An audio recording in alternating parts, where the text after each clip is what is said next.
Olá fam, sejam bem-vindos ao canal Inside Release. Release, para quem já me acompanha há alguns anos, sabe que é um coletivo de artistas musicais que mais tarde foi adaptado também para a produtora audiovisual, para suprir as nossas necessidades como artistas e para termos conteúdo para nós próprios, seja de videoclipes, reels, etc. Como eu tinha-vos prometido o primeiro ou segundo vídeo deste canal, então eu vou dizer todo o meu material audiovisual, mais especificamente as câmaras, que a Release já teve desde que começou a prestar serviços. Então a primeira câmara que eu tive em 2018, na altura não estava a full time como filmmaker, foi a Lumix G7. Porquê a Lumix G7? Porque era a câmera mais barata que filmava em 4K na altura, já entregava uma qualidade muito nice e fazia 60 frames por segundo, 60 fps, não em 4K, mas a 1080p, a Full HD. E essa foi uma das razões pela qual eu comprei a Lumix G7. Haviam outras câmaras de referência, como as Canon 6000 e não sei que D. Claro que a grande referência da altura também era a Canon 5D, mas era um pouco cara.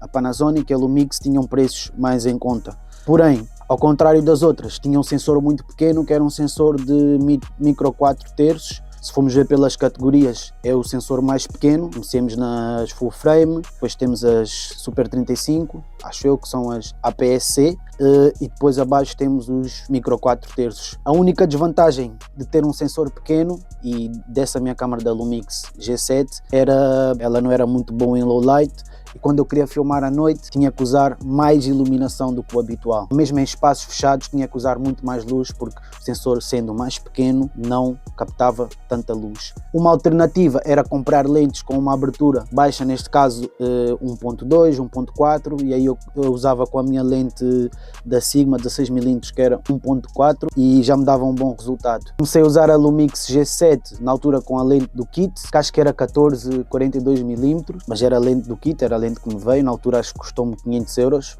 e foi basicamente, eu estava a trabalhar numa fábrica, foi todo o dinheiro do salário, que era 500 e tal que eu recebia, e foi todo para a câmera. Nesse mês andava a comer muito arroz com atum só, né?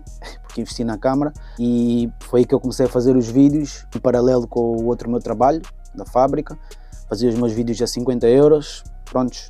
Estava a começar, digamos, apesar que já sabia editar. Foi essa câmera que me fez ganhar experiência. Já editava vídeos, mas era sempre com a câmera dos amigos. Quando tu realmente tens uma câmera tua, tu aí consegues ver todas as manhas e aprender muito mais, porque tens a câmera à disposição 24/7. Um mês depois comprei a lente de 25mm 2.0, e aí comecei a ver uma diferença tremenda, e depois mais tarde é que fui para a Sigma 16mm.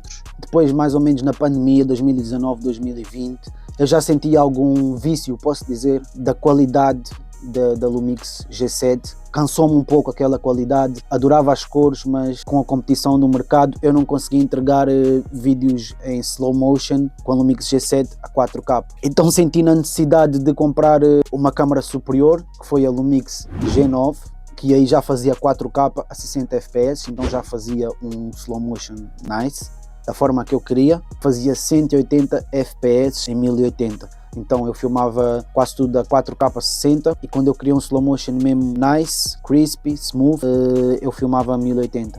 Aprendi bem também com essa câmera. Foi a câmera que eu tive até ao ano passado, 2024. Fiz inúmeros trabalhos, inclusive para artistas com nome, para o Apollo G, para Lourdes Miranda, para o Filho do Zua. Mas depois veio-se o mesmo problema. Eu acho que é um problema mais de pessoal. Tu, quando estás a usar muito uma coisa, começas por ficar viciado e começas por querer mais, e acho que é bom também para o teu crescimento como profissional teres essa ambição. Vou referir uma coisa que eu não disse: eu também usava uma Blackmagic 4K, Blackmagic Pocket Cinema câmera 4K em paralelo, mas não era minha, mas nós da Release estávamos afiliados a outra produtora que para certas produções usávamos a Blackmagic Pocket Cinema 4K. Também é uma excelente câmera, adorava, a qualidade daquilo é amazing, e como vocês sabem, a Blackmagic é standard na indústria. Porém, a Blackmagic não era uma câmera muito prática, mais especificamente para estar a filmar em run and gun. Isto porque a bateria era péssima, as baterias duravam cerca de 20 minutos se tu filmasses a 4K, o visor não rodava, ou seja, tu tinhas que atrelar muita coisa para a câmera ser completamente funcional. Não dava jeito, era uma coisa muito pesada para estar em run and gun situations. Mas para estar em estúdio ou ambientes controlados, filmar videoclipes em Airbnbs, estúdio, era perfeita. A Blackmagic Design parece que deu tudo na qualidade daquela câmera, mas depois na bateria e certas funções era uma merda, yeah. O ano passado, 2024, nos finais, eu já andava a juntar dinheiro, queria comprar uma Sony FX3, foi a câmera que filmou o filme do The Creator, com o filho do Denzel Washington, já me esqueci do nome dele. O filme não foi filmado todo com a FX3, mas 80%, pelo que eu ouvi dizer, foi filmado com a FX3. E, mano, eu vi o filme e adorei a qualidade, estive a ver reviews. O problema é que a FX3 era muito cara, era e é, cerca de 3.500 euros. Yeah. E eu na altura tinha só 2.000 euros a comprar uma câmera, então fiquei um pouco de pé atrás. Tanto que depois eu vindo de um sistema micro 4/3, tinha que comprar as lentes e tudo mais, então os 3.500 euros iam para 5.000 euros. Isto porque as lentes full frame são muito mais caras do que as lentes APS-C ou micro 4/3. Pá, depois dos meus reviews, o que é que eu encontrei? A câmera que está-me a filmar neste momento, que é a câmera que eu uso para os videoclipes, a maior parte dos videoclipes, que é a Sony ZV-E1. Ela basicamente é uma mini FX3, tem o mesmo sensor, ainda tem umas funções de inteligência artificial que a FX3 não tem, visto que a Sony ZV-E1 saiu depois da FX3. E sendo que a linha da Sony ZV é mais virada para a criação de conteúdo, tem funções mais práticas e tem menos botões e menos complicações na hora de pôr a funcionar. A qualidade da Sony ZV-1 é fenomenal, porque tem o sensor da Sony FX3. Eu notei grande diferença a nível de low light, a nível de mesmo da própria qualidade, isto porque a Sony já consegue filmar em S-Log, que são perfis de cor mais com mais informação, não têm tanta cor, mas tu consegues trabalhar mais na correção de cor e tudo mais. Quando eu contava com as Lumix, não tinha nenhum perfil de log, vinha já com a câmera. Eu tinha que pagar para ter o V-Log, que é o perfil de cor que há nas Panasonic. Agora vocês podem estar-se a perguntar porquê que eu não comprei uma full frame da Panasonic ou da Lumix. Bem, a primeira razão foi porque comecei-me a virar para a Sony, sempre ouvi muito falar da Sony, muitos colegas meus já trabalhavam com a Sony. Eu, como sou louco em fazer slow motions nos videoclipes, eu vi que a Sony ZV-E1, tal e qual como a FX3, conseguem fazer 120 frames por segundo a 4K. Isso para mim foi logo um mind-blowing, coisa que nas Lumix full frame não fazia só 60 FPS, pelo menos na altura, pelo que eu me informei. Agora não sei, eles estão sempre a lançar câmaras e estamos a querer fazer gastar dinheiro que eu não sei. Então, estou bem contente com a Sony ZV-1. A única desvantagem que eu vejo nesta câmera, ao contrário da FX, que é uma câmera de cinema line, a ZV-1 é uma câmera mais para criação de conteúdo, então ela não tem uma ventoinha embutida, ou seja, tem mais tendência em subaquecer. Eu quero ver agora como é que vai ser no verão, quando eu estiver a filmar na rua e outros ambientes, como é que ela vai se comportar. Até agora a data, passou 6, 7 meses, ainda não aconteceu nada. Qualquer das maneiras, eu arranjei uma solução para isso, comprei uma ventoinhazinha da Ulanzi. Raramente usei também porque não tive necessidade, a maior parte das cenas que eu filmo é videoclipes ou vídeos curtos, então não fico minutos e minutos a gravar. A não ser quando estou a gravar estes vídeos aqui para vocês, que a câmera está aí parada e está a gravar, nem sei, deixa-me ver. Está a gravar 19 minutos. O vídeo não deve estar com 19 minutos, mas depois eu vou cortar. Estou a adorar a experiência. Poupei uns 1000 e tal paus, tanto no valor da ZV-E1 com a FX3 e mais as lentes. Tive que comprar lentes para a Sony ZV-1, lentes full frame, que também teria que comprar se comprasse a FX3, não é? A única cena é que se calhar as lentes que eu comprei deu mais ou menos os 3.500, que com estes 3.500 eu só conseguia comprar a câmera e ia gastar mais 1.500 só em lentes. Foi uma boa gestão.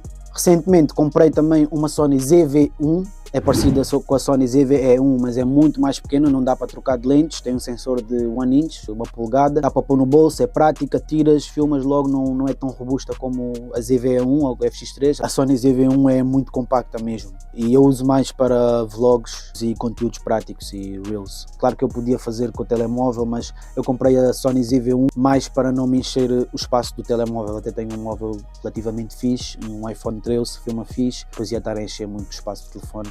Vou-vos mostrar já agora, esta é a Sony ZV-1, também pequenininha, podem ver que até é mais pequena que o telemóvel, então cabe no bolso e tudo mais, é maneirinha. A lente embutida, mas já tem uma qualidade nice e fixe que também dá para filmar a S-Log 3, o mesmo perfil de cor que eu uso na Sony ZV-E1, ou seja, quando eu fizer conteúdos como entrevistas e tudo mais, posso usar as duas câmaras em simultâneo e a qualidade vai ser praticamente a mesma. Ok, claro que a Sony ZV-E1 vai ter um pouco mais de qualidade sendo full frame, mas esta câmera já filma 4K também, 30 FPS e como eu não preciso de fazer slow motion em entrevistas ou vlogs, é mais que suficiente. Então é basicamente isso.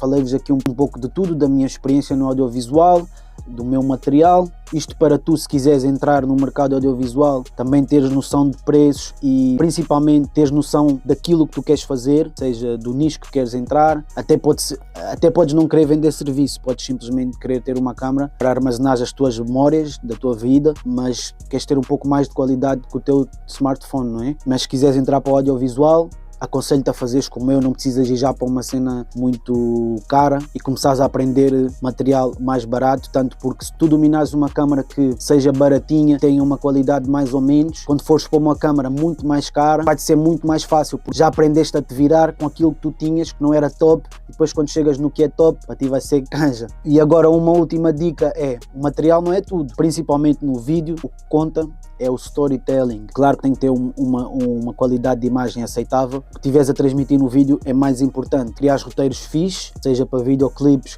seja para outro tipo de conteúdo. Isso é que vai fazer prender o espectador. Porque eu já vi vídeos com uma qualidade extrema, com uma qualidade mesmo crocante. Tu olhas para aquilo e dizes, wow. Mas depois vais a ver na edição e vais a ver da forma que foi montado o vídeo, deixa muito a desejar. Por isso, nem sempre é pela qualidade, é mais pelo conteúdo. Então vou-vos deixar, eu sou o THC, se quiseres mais conteúdos como este, ou vlogs criativos da minha correria e dos meus rapazes, do Vils, subscreve aqui ao canal, ativa o sininho, mete like, comenta, todos os mamos e vemo-nos no próximo vídeo. Let's go!